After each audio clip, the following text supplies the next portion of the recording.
मंडळी, आज वाटलं माझा एक छोटासा करिअर एक्सपिरियन्स तुमच्यासोबत शेअर करावा. मी नुकतंच टेक महिंद्रामध्ये टेक लीड म्हणून जॉईन झालो आणि विशेष म्हणजे हा व्हिडिओ माझ्या पॅकेजबद्दल नक्कीच नाही, तर आपलं माइंडसेट कसं असायला पाहिजे आणि त्याहीपेक्षा महत्त्वाचं निगोशिएशन स्ट्रॅटजी कशी असायला पाहिजे याबद्दल आहे. कारण गेली काही वर्षे आपण बघतोय, रिसेशन असो, लेऑफ्स असो किंवा अनसर्टनिटी झाली आहे मार्केटमध्ये.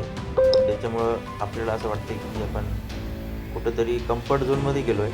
तर यामधून कसं आपण बाहेर निघायला पाहिजे, तो हे सांगायचा एक प्रयत्न आहे. कारण माझा पण प्रवास तसाच होता. पण एक दिवस ठरवलं, your comfort zone will never create your dream career, आणि लागलो बघा तयारीला. स्किल अपडेट केल्या, मार्केट समजून घेतलं आणि डायरेक्ट इंटरव्ह्यू द्यायला सुरुवात केली. कारण इथं काय होतं, आपल्याला वाटतं इंटरव्ह्यू द्यायचं म्हणजे प्रिपरेशन करावे लागेल. आपल्याकडे ऑलरेडी स्किल्स असतात, कारण आपण ऑब्व्हियसली काम करतो. तर मला असं पर्सनली वाटतं की आपण डायरेक्ट इंटरव्ह्यू द्यायला पाहिजे. ॲटलिस्ट समजेल मार्केटमध्ये काय लेवलचे क्वेश्चन्स विचारले जातात, नाही का. म्हणून मी डायरेक्ट सुरुवात केली. माझ्याकडे सुरुवातीला चॅलेंज असं होतं की 3 महिन्याचा नोटीस पिरियड असल्यामुळे कॉल्स येत नव्हते. पण ॲक्सेंचरने माझा नोटीस पिरियड ॲक्सेप्ट केला, कॉल शेड्यूल केला आणि इंटरव्ह्यू पण चांगला गेला. आणि मी त्यामध्ये बार्गनिंग वगैरे काही केलं नाही. जे त्यांनी मार्केटनुसार पॅकेज दिलं ते मी ॲक्सेप्ट केलं, जे की चांगलं नव्हतं, पण मी ॲक्सेप्ट केलं. Because I personally believe we don't need 10 offers to start, we just need 1. म्हणून पहिली ऑफर भेटल्यानंतर मी बार्गेनिंग अजिबात केली नाही. कारण मला असं वाटलं की तीच माझी एक मार्केट व्हॅल्यू असेल पुढच्या कंपनीमध्ये इंटरव्ह्यू देण्यासाठी सांगायला. त्यामुळे मी लगेच रिझाईन केलं आणि नोटीस पिरियडमध्ये मी इंटरव्ह्यू द्यायला सुरुवात केली. इनिशियली असं झालं की कंपनीजचे कॉल येऊ लागले हळूहळू, बट पॅकेज कन्सर्नमुळं ते इंटरव्ह्यू शेड्यूल करत नव्हते. कारण एक्सपिरियन्स माझा 7 वर्षाचा होता आणि मला ऑलरेडी पॅकेज जास्त असल्यामुळं ते म्हणत होते की आमचं बजेट नाही. But I just keep on trying. आणि मला नंतर काही कंपनीजचे कॉल आले. त्यामध्ये इन्फोसिस होती, तिथं पण माझं सिलेक्शन झालं. त्यानंतर TCS आली, तिथं पण माझं सिलेक्शन झालं.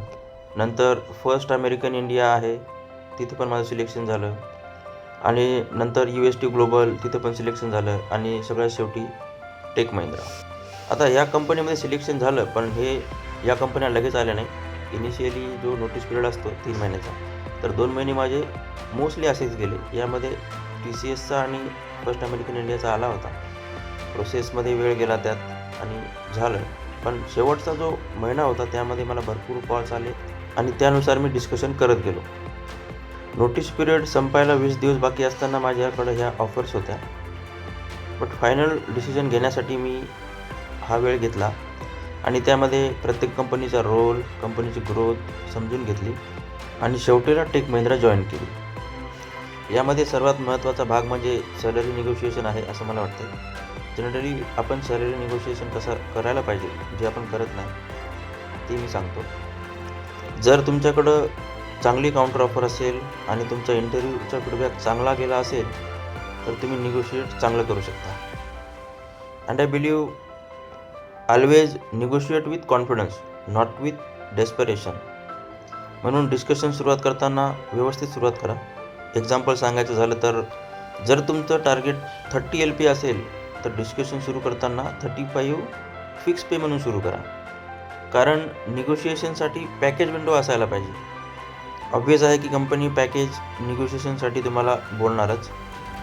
याचा फायदा असा होईल की तुम्ही ऑलरेडी तुमच्या टार्गेट व्हॅल्यूच्या जास्त बोलला आहे. कुठंतरी तुमच्या टार्गेट व्हॅल्यूच्या आसपास ते डिस्कशन येऊन जाईल. आणि यामध्ये सगळ्यात महत्त्वाची गोष्ट म्हणजे always discuss fix pay, not variable pay. Variable पेवर जास्त फोकस करू नका. बोलताना फिक्स पेवरच बोला. ऑब्व्हियसली फिक्स पे जास्त असेल तर मंथली इन्कम आणि नाही का फ्युचर हाईक्सवर त्याचा जास्त फायदा होतो. आणि जर कंपनी म्हणालीच we can meet your expected fix pay, तर लगेच त्याच्यामध्ये जॉईनिंग बोनस हा शब्द टाकून द्या. कारण मला पण पर्सनल एक्सपिरियन्स आला होता. काही कंपन्या फिक्स पे देत नव्हत्या, म्हणून मी जॉईनिंग बोनसची डिमांड केली आणि त्यांनी ते ऑफर पण केलं. त्यामुळे डिस्कशन करताना या सगळ्या गोष्टी तुम्ही लक्षात राहू द्या. जर या सर्व गोष्टी तुम्ही व्यवस्थित हँडल केल्या, तर तुमच्या एक्सपिरियन्सच्या 4 ते 5 पट पॅकेज तुम्हाला नक्कीच मिळेल. कारण आज माझा 7 वर्षाचा एक्सपिरियन्स आहे आणि मला 5 पट पॅकेज मिळालं आहे. आणि ह्या सर्व गोष्टी एका दिवसामध्ये होत नाहीत बघा. त्यामागे प्रिपरेशन आहे, इंटरव्ह्यू आहे, रिजेक्शन्स आहेत, काउंटर ऑफर्स आहेत, स्मार्ट निगोशिएशन आहे आणि त्याहीपेक्षा महत्त्वाचं सेल्फ बिलीफ, स्वतःवर भरोसा. म्हणून शेवटीला एकच सांगतो, preparation gets you interviews, one offer builds your market value and smart negotiation changes your career. म्हणून डायरेक्ट इंटरव्ह्यू द्या, लर्न करा, इम्प्रूव्ह करा आणि कम्फर्ट झोनमधून बाहेर पडा.